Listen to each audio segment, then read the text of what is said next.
It's all over now but the shouting.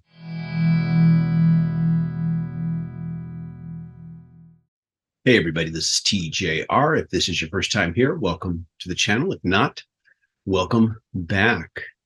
And this weekend saw the release of Roger Waters' remake of the Pink Floyd classic album, Dark Side of the Moon. There have been 4 pre-release tracks. I have reacted to them. I posted videos about those, but real quick, I was very kind of meh in regards to the remake of Time, the remake of Money. I was much more positive about the remake of Speak to Me and Breathe. I also made a video earlier in the week explaining why it will be impossible for Roger Waters to ruin Dark Side of the Moon, as some people are saying on the internet. You can watch that video if you like. But the album released on Friday. It's Sunday as I record this. And I thought I would kind of give my response and reaction to the album. As I prepared to shoot this earlier today, I was having a conversation with Superfan, and she made me realize that it's really impossible for someone like myself, for fans of this album who have lived with it since it first came out, who regard it very highly, who have heard it countless hundreds, maybe thousands of times. And the reason being is that we have heard it so much. It is so implanted in our DNA that any other version is just not going to be right to us, at least not at first anyways. So I realized that we are all carrying a certain amount of baggage with us that makes it impossible to be objective and fair when looking at this remake here. But I'm going to try my best to be as fair and as objective as I possibly can be. And I am going to share some of my conversation with Superfan. We did talk about the album while driving in the car this morning on our way to breakfast and listening to it. And I'm going to try to quote her as much as I can. So first of all, one thing I should point out is that, of course, she comes from a different perspective than me. She said that she probably, heard the album when she worked at the music store, but was not really paying close attention. But the first time that she probably ever really heard it, knowingly can remember hearing it from start to finish, was back in the 90s when she and I were first living together. And I told her about The Wizard of Floyd. And we decided to sync Wizard of Oz with Dark Side of the Moon, which everybody was doing back in the 90s, and just check it out for ourselves. And we watched it together. There were some amazing synchronizations if you've never done that before. It's a lot of fun, but it's just fun. It's nothing to take seriously. And that was, she said, the first time that she felt that she could remember hearing the entire album from start to finish. So she comes at it from a different perspective and a much more objective perspective. At best, I can say that the Roger Waters Redux remake, as he says it, is kind of a lo-fi version of the original. It has this very minimalist style to it of arrangement. I honestly think it could have used a little more here and there just to pump it up in certain spots. She hears it as an interesting companion to the original, not meant to replace it. I don't think it's meant to replace it either, but I do think that Roger Waters probably has some motives that are probably not the best motives to have in regards to making this. While he did take an artistic path with it that I think is good, I think he also really wanted to, in some way, say, look, I was Pink Floyd, and the other guys weren't that important. It was me. It was my writing, which is interesting because he didn't write the whole album. There are tracks he did not write on that album. But I really feel like he really has a disregard for the contributions of the other players on the album. And that, of course, colors my review too. But with all that said, I think he did at times a pretty good job. At other times, I think he could have used some production advice. And I'll kind of talk about it here, some of the tracks here. Of course, Speak to Me and Breathe, the first 2 tracks, work really well with his new concept because, as Superfan put it to me, unlike the original, he's conceptually taking a more personal approach. He's dealing with the themes more of death and loss, whereas the original album covers, well, it does cover that.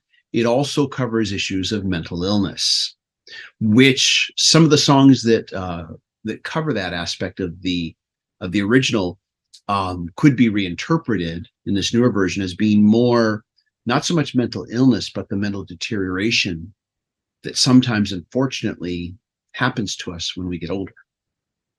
And so, but I think that it opens really well. It's a strong opening with Speak to Me, with the spoken word portion, which I've since learned is, I learned this from one of our viewers, is some lyrics from a Pink Floyd album that I've not heard called Obscured by Clouds.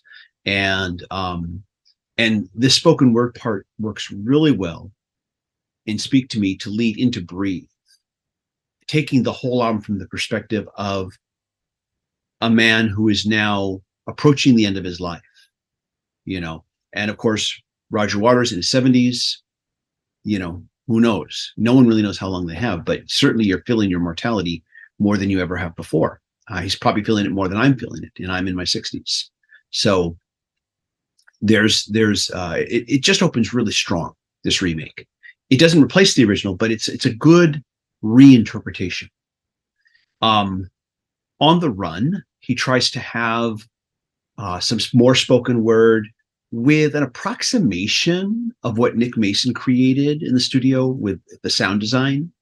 But I think that the original's sound design conveys ideas a lot stronger without all the spoken word. I think the most spoken word you have on the original is just that voice saying, "Here today, gone tomorrow." There's some maniacal laughter, and that's about it. This brings us to Time, which I was initially very kind of meh about, and still kind of meh about it. I just don't think it works the way he's trying to pull it off here. And this is where I think that on some of the tracks on this remake, he might have been better serviced if he brought in a guest vocalist or two to help with his reinterpretation, because his whole spoken word in place of singing approach to this, while it works in some of the tracks, doesn't work with everything. This brings us to Great Gig in the Sky. I wondered how he was going to approach this. Was he going to bring someone in to sing something other than that amazing female vocal that was on the original? Instead, he actually does better than I thought he might have with a spoken word where he relates a personal story about personal loss. It then goes into a little bit of an instrumental section where you've got an auto-tune vocal. And I'll admit it's one of the few times where I feel like an auto-tune vocal actually kind of works here and adds to it rather than takes away. And then it goes into another spoken word section where he continues his story. I think it works overall pretty good. But the original, without any spoken word, with just the instrumental music and the vocal that is wordless, it conveys so much. It's so powerful. When you just think of the title, The Great Gig in the Sky, and you just listen to it, it conveys so many universal emotions to so many people on so many different levels, and it can bring you to tears. His remake is much more personal, much more intimate. You know, it definitely got its pluses, but I think just the original, the grandeur of it just can't be topped. Just my thoughts. And then again, that is, of course, the baggage that I carry, in that, you know, the original is implanted in my DNA. I think Superfan felt that both were equal because, you know, they both approached it differently. This brings us to Money. And, you know, Money was one of the ones that I really was kind of meh about, didn't really care for, was trying to be open-minded, but having a hard time accepting his remake. Now that I've heard more of this in context, I like his version of Money better. I kind of like the dark, sinister feel that it has. Not that the original didn't have a sinister feel to it, but this one really has a dark, sinister feel to it. It works in a way now that it didn't for me previously. It lacks the energy of the original, but then a lot of the tracks on this remake lack some of the energy of the original. And that's because of the whole minimalist lo-fi approach that he's taking with it. But I definitely enjoy this remake of Money a whole lot better.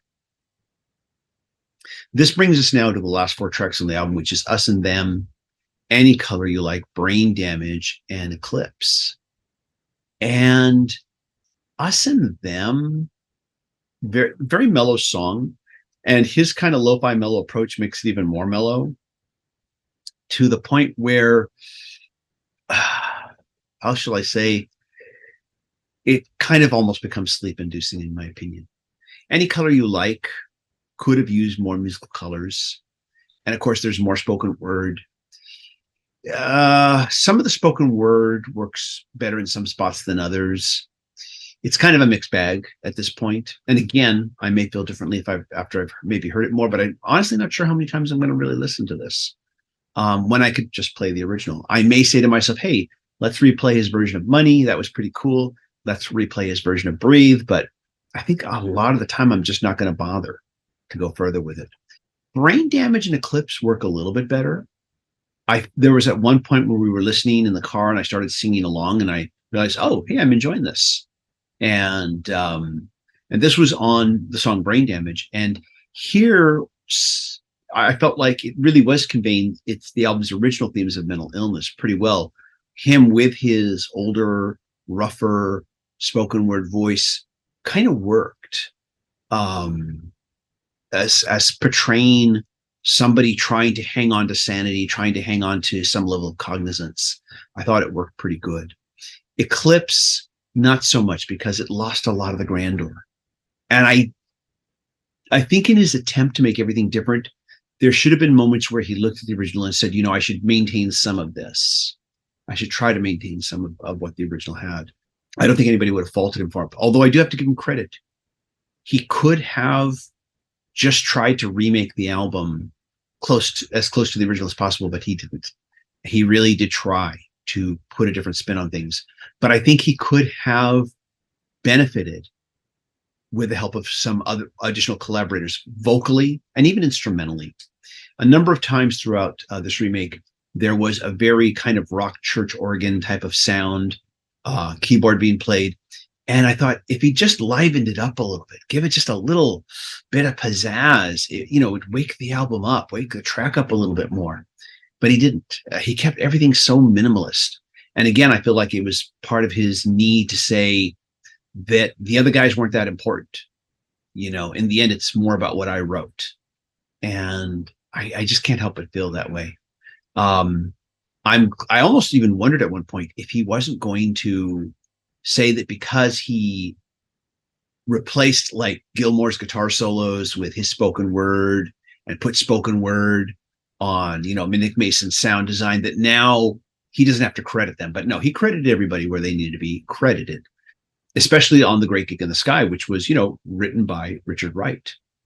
So I'm glad to see that he didn't try to pull a fast one in that respect. I did kind of wonder about that prior to the release, that he might try something like that. At any rate, I think that the best I can say about this album at this point is that it's basically a lo-fi version. And the thing is I do listen to lo-fi chill beats, but I listen to lo-fi chill beats when I need to focus on work. Like, for instance, getting the bills taken care of, things like that.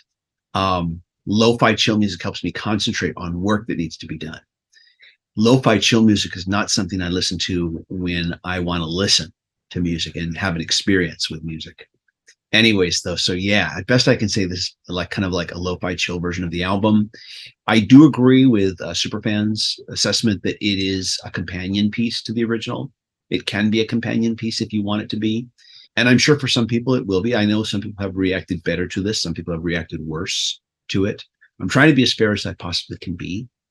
But I do realize that I come into it with some baggage, and I think a lot of us do. I think at best, I think the original, of course, will always be this well-regarded album as far as the band's legacy. And I think that Roger Waters' Remake will be considered basically kind of a footnote. And I think that's about the end of it, really. But those are my thoughts. Let me know yours. If you like these videos, be sure to hit like, hit subscribe, and hit the bell notification icon so you never miss a video.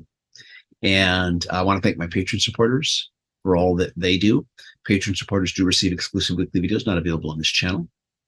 And if you'd like to be a Patreon supporter, go to patreon.com/TJR the original. Everybody, thank you so much for watching. You can't wait to hear what you have to say.